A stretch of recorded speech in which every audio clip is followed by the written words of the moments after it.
우리가 보실 말씀은 느헤미야서 3장 1절부터 10절 말씀입니다.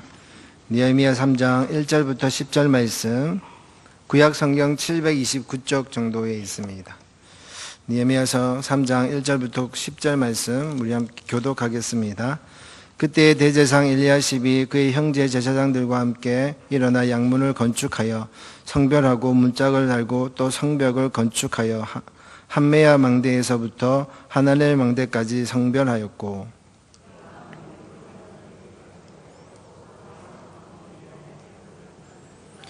어문은 하스나의 자손들이 건축하여 그 들보를 얹고 문짝을 달고 자물쇠와 빗장을 갖추었고,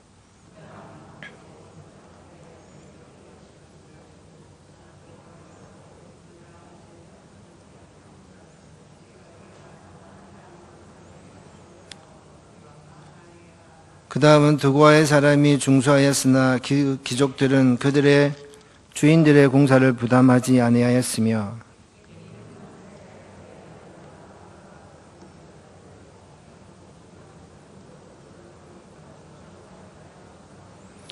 그 다음은 기브온 사람 물라다야와 메모롯 사람이 야돈이 강 서쪽 총독의 관할에 속한 기브온 사람들 및 미스바 사람들과 더불어 중수하였고,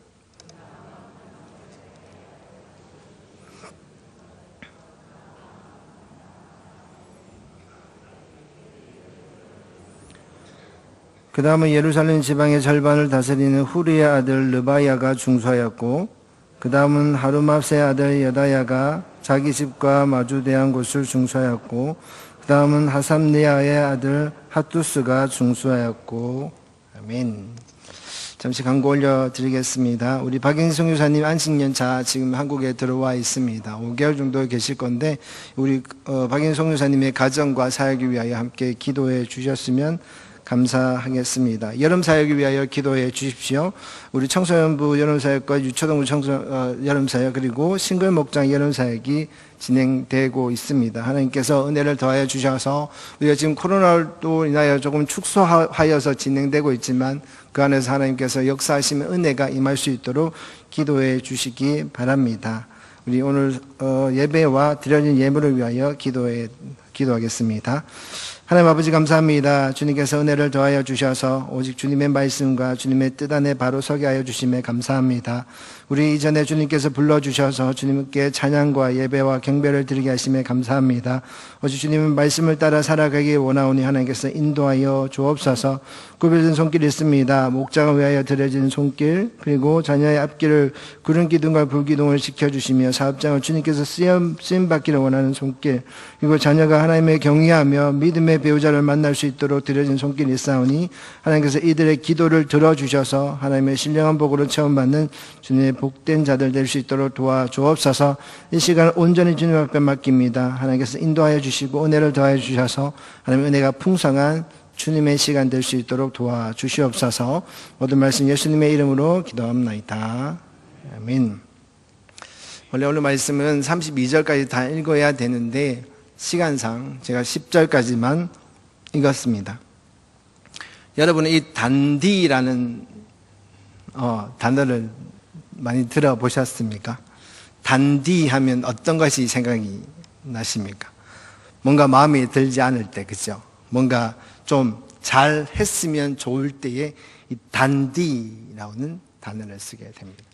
제가 이런 단어를 언제 들을까 한번 생각해 보았더니 화장실 청소를 잘 안 할 때, 그리고 빨래통에 양말을 잘 넣지 않았을 때, 하여튼 여러 가지 상황에서 저는 이 단디라는 말을 많이 듣고 있더라라는 것을 보게 됩니다. 좀 단디 좀 해라고 라고 이런 말을 좀 잘, 근데 제 딸도 저한테 그런 말을 합니다.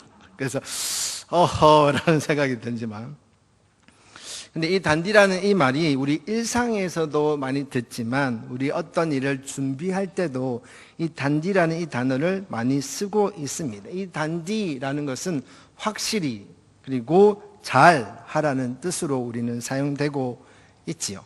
어느 가게를 오픈하려고 합니다. 이 가게를 오픈하려고 하면 제일 먼저 무엇을 결정을 해야 되겠습니까?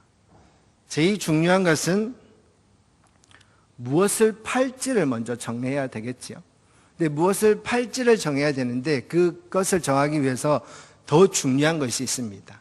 그것은 뭐냐면 내가 무엇을 좋아하는가라는 겁니다. 만약 음식점을 오픈을 하려고 하는데 내가 음식을 하는 것을 너무나도 싫어해요.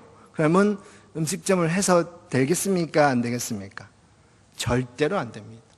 요즘에 커피숍이 많이 오픈을 많이 하지요. 여기저기에 커피숍이 있습니다. 근데 커피숍을 딱 가면 분위기가 너무 좋아요. 그래서 저는 이런 말을 참 많이 듣습니다. 노후에 참 커피숍, 이쁜 커피숍을 내가 했으면 좋겠다라고 소망하시는 분들이 참 많이 있더라고요. 근데 자기가 커피도 잘 모르고 커피도 잘 마시지도 못하는 그분이 그 분위기에 취해서 커피숍을 오픈을 하면 어떻게 되겠습니까?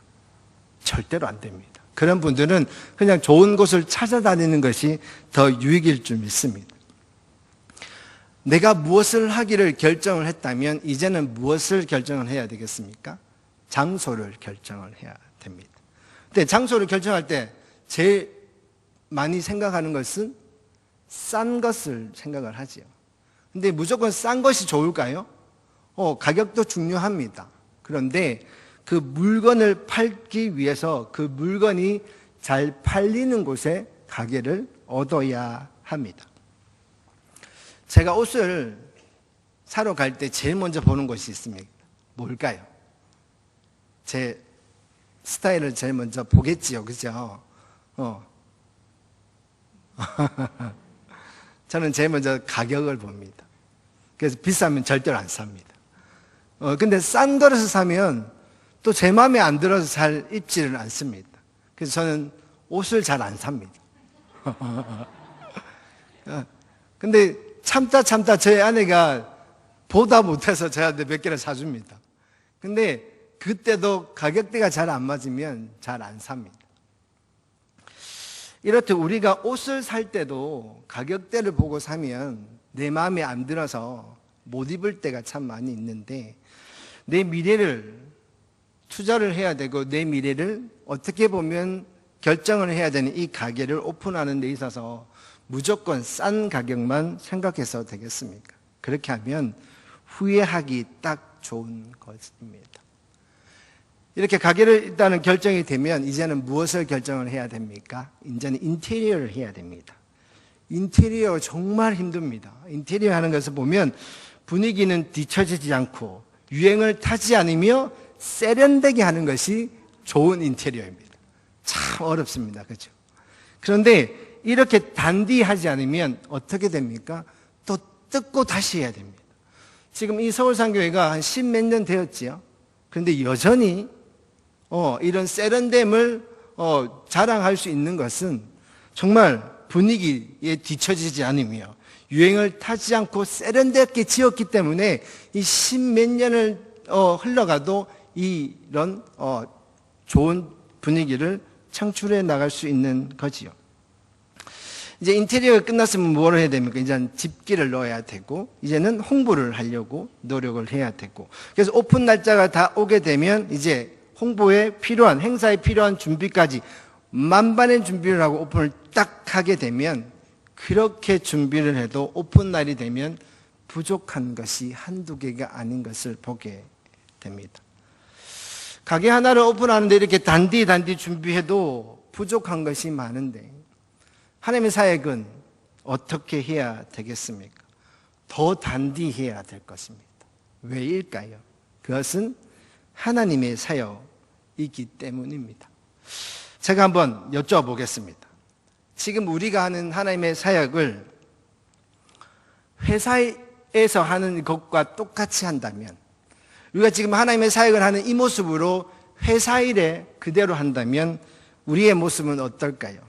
누구보다 빨리 승진할 자신이 있으신 분 있으십니까?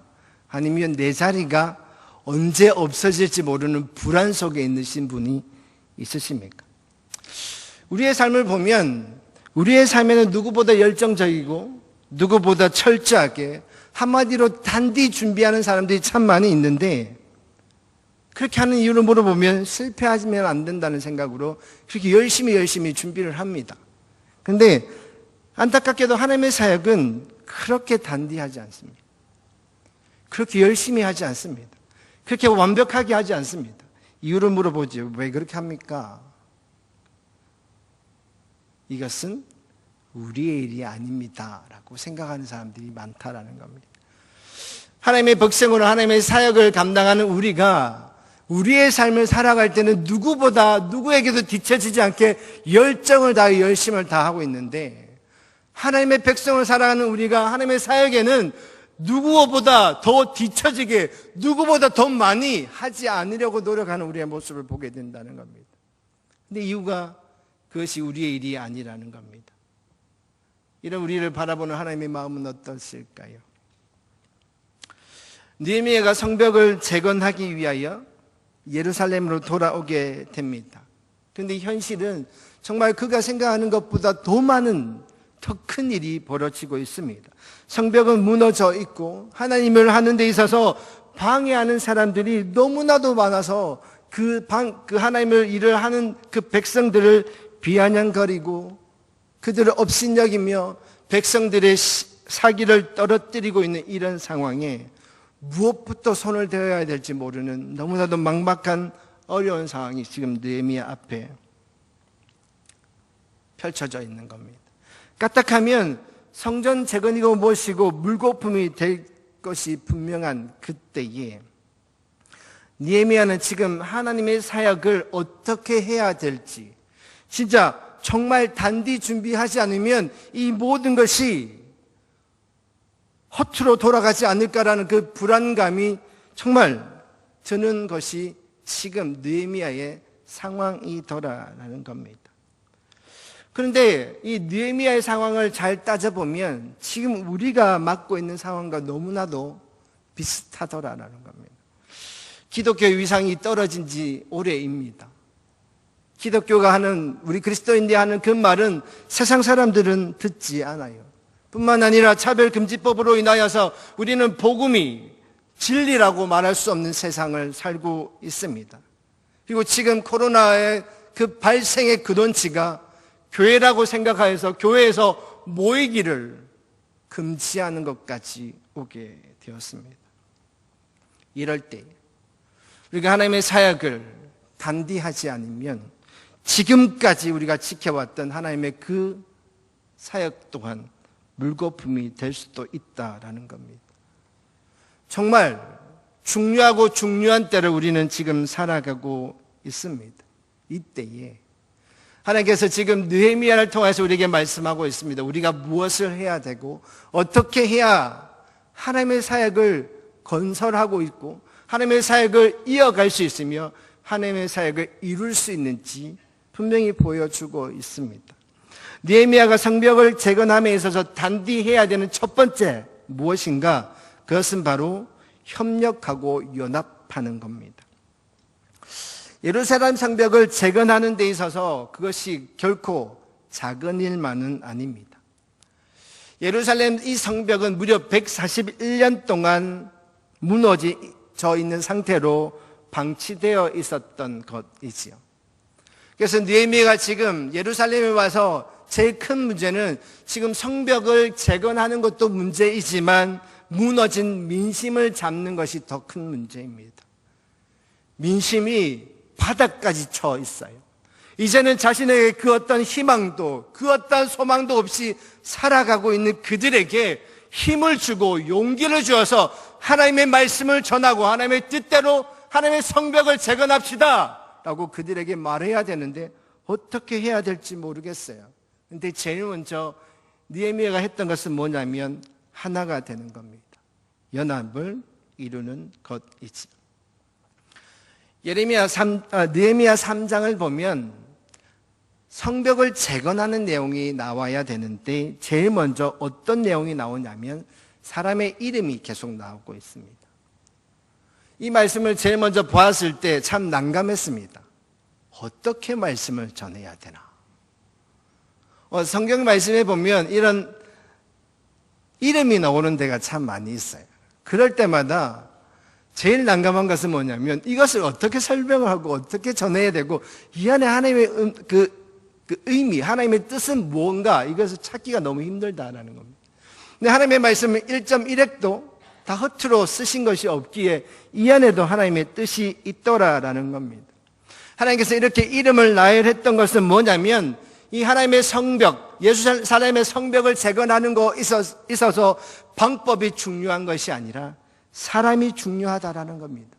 포로로 귀환하여서 그 한 사람 한 사람의 그 열정으로 이 성벽이 이루어 간다는 것을 보여주기 위하여서 느헤미야 3장에 그 이름으로 시작되어 가고 있죠.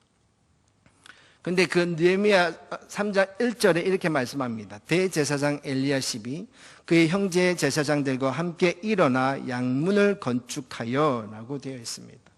느헤미야가 이 성벽을 재건하는 데 있어서 제일 먼저 이름을 거론하는 자가 바로 대제사장 엘리야십입니다. 대제사장이라고 하면 우리는 어떤 이미지가 떠오르십니까? 뒷짐을 탁 지고 모든 것을 탁 지시하는 사람으로 우리는 생각이 되어지지요. 대제사장이니까 어느 정도는 권세도 있지 않습니까? 대제사장이니까 그 정도는 해도 되지 않습니까? 그런데 이 대제사장 엘리야십은 그렇게 행동하지 않습니다. 자기의 형제들과 하나가 되어서 하나님의 일을 하는데 힘을 보태는 것을 보게 되지요. 대제사장이 자신의 사역을 온전히 말로만 하는 것이 아니라 온전히 행할 때에 그것을 보는 백성들의 마음은 어떨까요? 자신들도 더 열심히 하나가 되기를 힘쓰지 않겠습니까? 근데 8절에 보면 이렇게 말씀합니다. 금장색 할헤야의 아들 울이엘 등 중수하였고 그 다음은 향품 장사 하나냐 등이 중수하되라고 되어 있습니다. 하나님의 성벽을 건설하는 데 있어서 이 금장색 할헤야의 아들 웃이엘이라는 말은 뭐냐면 이 금장색이라는 것은 금 세공자들을 말합니다. 금을 세공하는 사람들. 그 뒤에는 보면 향품 장사하는 사람들. 즉 하나님의 성벽을 재건하는 데 있어서 금 세공자나 향품을 파는 장사꾼이나 할 것 없이 우리가 하나님의 일에 동참해야 되는 것을 말씀하고 있지요. 9절에 보면 이렇게 말씀합니다. 예루살렘의 지방의 절반을 다스리는 후르의 아들 르바야가 중수하였고라고 되어 있죠. 여기 이 예루살렘의 지방이라는 것은 뭐냐면 예루살렘의 외곽 지역을 말하는데 이 후르라는 이 이름을 보니까 이 후르는 이방 민족이 사용하는 이름입니다. 그래서 이것을 기초해서 보면 이 예루살렘 지방의 절반을 다스리는 후르의 아들 르바야라는 이 의미는 뭐냐면 이방 민족까지도 하나님의 성벽을 건설하는데 동참하고 있음을 말씀하고 있지. 하나님의 백성뿐만 아니라 하나님의 사역이라면 하나님을 믿지 않는 이방 민족까지도 하나님께서 들어 쓰시는 것을 보게 됩니다. 12절에는 여인까지 딸의 이름을 이야기하고서 여인도 하나님의 사역에 동참하며 17절에는 레위 사람, 26절에는 느디님 사람이라고 하고 이 느디님 사람은 성전에서 잡일을 하는 시종들입니다. 즉 하나님의 그 성벽을 재건하는 데 있어서는 대제사장에서부터 시작하여서 성전에 잡일을 하는 이 시종에 이르기까지 하나가 되어서 최선을 다할 때에 하나님의 사역을 감당할 수 있음을 분명히 말씀하고 있습니다. 하나님의 사역은 이렇듯 한 사람이 이끌어갈 수 있는 것이 아닙니다. 우리 모든 사람들이 하나가 될 때에 하나님의 사역을 감당할 수 있는 것이지요. 우리도 마찬가지입니다. 우리가 하나님의 사역을 할 때 우리는 어떤 마음으로 하나님의 사역을 하고 있습니까? 내가 잘한다고 무조건 내가 리더가 되어야 되겠다고 생각하면 안 됩니다. 제가 새로운 삶을 하면서 이 리더에 대한 의미를 세상의 리더와 우리 크리스찬의 리더가 다르구나라는 것을 다시 한번 깨닫게 됩니다. 세상의 리더는 끌고 가는 사람이 리더라고 한다면 크리스찬의 리더는 섬기는 사람이 리더가 되는 것이죠. 그래서 우리가 뭔가 잘하는 것이 있으면 우리가 그들을 위에 서서 끌고 가는 것이 아니라 많은 사람들을 할 수 있게끔 도와주는 역할을 해야 됩니다. 그로 인해서 우리는 하나를 이루어 가야 되겠지요. 뿐만 아니라 나는 상관이 없어, 나는 하기 싫어하며 뺏어도 안 됩니다. 하나님의 일에는, 하나님의 사역에는 연합하고 하나를 이루는데 우리가 열과 성을 다할 때에 그 사역이 하나님의 은혜로 이루어져 나가는 겁니다. 목장 사역을 한번 볼까요? 목장에는 목자와 목녀님들만 그 목장 사역을 끌어오고 가는 것이 아닙니다. 그 안에는 모든 목원들이 1인 1사역으로 그 사역을 감당하며 그 안에 하나님의 아름다운 예배가 형성이 되어 가고 있지요.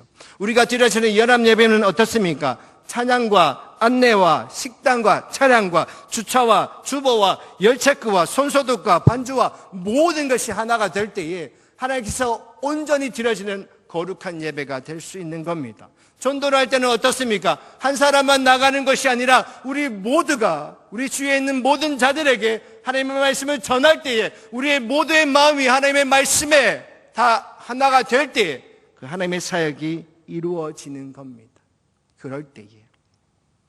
그럴 때에 우리는 세상 권세를 맞서 싸워 하나님의 사역을 이루어가는 주님의 은혜로운 사역을 우리는 경험하고 살아갈 수 있는 겁니다.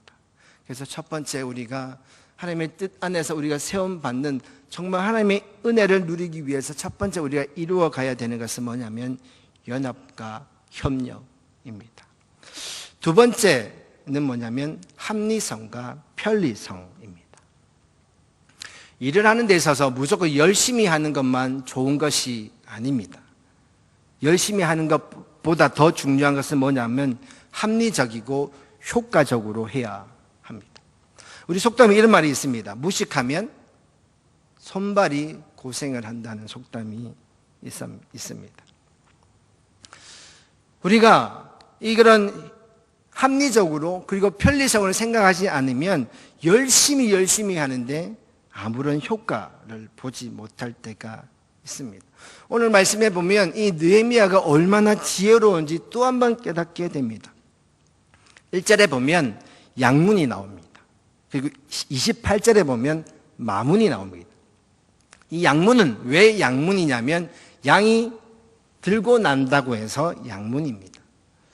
사람들이 하나님의 성전에 그 예물을 들고 가는 유일한 길이 양문이었습니다. 마문은 뭡니까? 성전으로 말들이 오고 가는. 그래서 이 마문과 양문은 누가 제일 많이 쓰냐면 제사장과 레위인들이 많이 쓰는 문이었습니다. 그렇다면 이 문은 누가 재건하는 것이 제일 효과적으로 제일 잘 만들 수 있겠습니까? 레위인과 제사장들이 하면 제일 좋겠지요. 왜냐하면 그들이 자주 왔다 갔다 하다 보니까 그것이 뭐가 중요하고 무엇이 덜 필요하며 무엇을 더 강조해야 되는지 그들이 알기에 그들은 그 양문과 마문을 더 잘 재건할 수 있을 겁니다. 그래서 느헤미야는 양문과 그리고 마문에게 대제사장들과 그리고 레위인들을 배치하는 것을 보게 됩니다. 그리고 성벽을 재건하는 데서 굳이 멀리 갈 필요는 없습니다. 집 앞에 있는 성벽을 재건할 수 있으면 집 앞에 있는 성벽을 재건하는 것도 더 좋겠지요. 왜?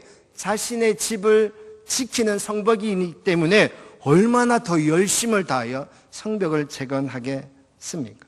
그래서 10절과 23절에 보면 자기 집과 마주 대하는 곳, 자기 집 맞은편 부분이라 하시며 그 집 앞에 있는 성벽을 재건할 수 있는 그것도 허락하여 주셨습니다. 그리고 성전 노예들은 그 지역을, 그 거주하는 지역을 떠날 수 없으니 그 지역에서 성벽을 건설할 수 있도록 26절에는 말씀하고 있습니다. 이렇듯 느헤미야는 성벽을 재건하는 데 있어서 최대한 합리성으로, 최대한 편리성으로 이를 분배하는 것을 보게 되지요. 그런데 이런 일이 그냥 일어날 수 있을까요? 이런 일은 정말 단디 체크하지 않으면 절대로 배분하지 못합니다. 누가 어떤 은사가 가지고 있고 누가 어떤 것이 원하고 있으며 누가 어떻게 효율적으로 할 수 있는지 그것이 다 체킹이 되지 않으면 그에 맞는 사역을 배분하지 못하는 것이지요. 우리도 마찬가지입니다. 하나님의 사역을 하는 데 있어서 무조건 열심을 다한다고 해서 그것이 꼭 그에 맞는 사역만은 아닙니다. 우리가 지난주에 중보기도자들을 임명하였습니다. 중보기도자들을 임명하는 데 있어서 그냥 임명하지 않습니다. 우리는 중보기도자들을 6개월에 한 번씩 임명을 합니다. 6개월 동안 헌신서약서를 낸 그분들에 한해서 우리는 임명을 하게 되지요. 하루에 1시간씩 내가 기도할 것을 하나님 앞에 고백을 하고 그로 인해서 내가 그것을 감당할 거라 헌신하는 자들에게 그 임명하는 임명권을 주게 됩니다. 그런데 그 임명을 하기 위해서는 그에게 필요한 조건이 있습니다. 그것은 뭐냐면 중보기도의 삶을 들어야 합니다. 7주간의 그 수업을 들어야 하고 또 몇 주간의 실습을 한 후에 지원서를 낼 수 있습니다. 그런 시간을 두는 이유가 무엇입니까? 나에게 그 중보기도의 사역이 맞는지 확인해 보라라는 것입니다. 다른 사역도 마찬가지입니다. 무조건 사역을 한다고 시킨다고 그것을 받아서는 안 됩니다. 자기 은사가 무엇인지 확인해야 되고 그 은사에 맞는 사역을 할 때에 은혜는 배가 되기 때문이지요. 그렇기 때문에 하나님의 사역을 하기 위해서는 효율성과 합리성을 단디 따져 보아야 합니다. 그렇게 우리가 철저하게 준비하고 하나님의 사역을 할 때에 하나님의 은혜가 배가 되는 것이지요. 세 번째는 뭐냐면 믿음의 모델이 되어야 합니다. 세축 내기둥에서 내기둥에 이런 항목이 있습니다. 가르치는 것보다 보여주는 제자 훈련이라는 것을 보여주게 있지요. 제자가 되는 것은 말로 가르치는 것으로 되는 것이 아니라 보여줌으로 제자가 세워진다라는 겁니다. 주님이 제자들에게 이렇게 말씀합니다. 새 계명을 주셨을 때 요한복음 13장 34절, 35절에 이렇게 말씀합니다. 새 계명을 너희에게 주노니 서로 사랑하라. 내가 너희를 사랑한 것 같이 너희도 서로 사랑하라. 너희가 서로 사랑하면 이로써 모든 사람이 너희가 내 제자인 줄 알리라 라고 말씀합니다.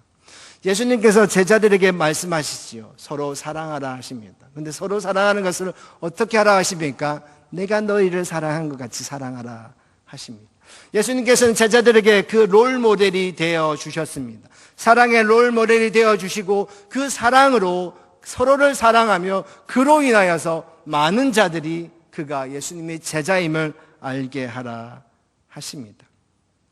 이렇듯 우리가 롤 모델이 된다는 것은 너무나도 중요한 것입니다. 믿음 안에 모델이 된다는 것은 믿음의 계승이 된다는 것이고 그 사랑을 알아 그 사랑을 전하는 것이고 그것은 진정한 믿음의 삶을 살아갈 수 있는 원동력이 된다라는 것입니다. 오늘 말씀에 보면 이런 신앙의 모델이 되는 모습을 볼 수 있습니다. 느헤미야는 수산성부터 예루살렘까지 1500km를 달려왔습니다. 근데 그가 이 예루살렘 성벽을 위하여 일을 하기에 3일밖에 쉬지 않습니다. 더 많이 쉴 수 있습니다. 하지만 그는 그렇게 하지 않습니다. 하나님의 사역을 하기 위하여 열심을 다하지요. 그렇게 열심을 다하는 그의 모습은 그것으로 끝나지 않습니다. 4장에 보면 그 성벽을 재건하는데 방해하는 그 방해자들을 하나님 앞에 고백하고 하나님 앞에 기도하며 오직 하나님의 백성들이 온전한 하나님의 사역에 집중할 수 있도록 그가 할 수 있는 최선을 다하는 느헤미야의 모습을 보게 됩니다.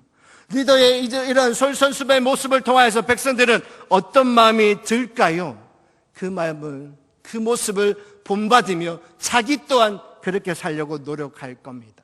그런데 믿음의 모델은 느헤미야만이 아닙니다. 1절에 보면 엘리야십 대제사장도 마찬가지이지요. 대제사장도 그저 말로만 하나님의 성벽을 재건하라 명령하는 것이 아니라 그가 솔선수범되며 믿음의 모델로 우리에게 보여줍니다. 그런 은혜가 있었든지 모르겠지만 하나님의 성벽은 50일 만에 완공되는 역사가 일어납니다. 느헤미야가 보여주는 그리고 엘리야십이 보여주는 이 믿음의 모델은 어떻게 보면 지금 21세기를 살아가는 우리에게도 정말 필요한 모델이 아닐까라는 생각이 듭니다.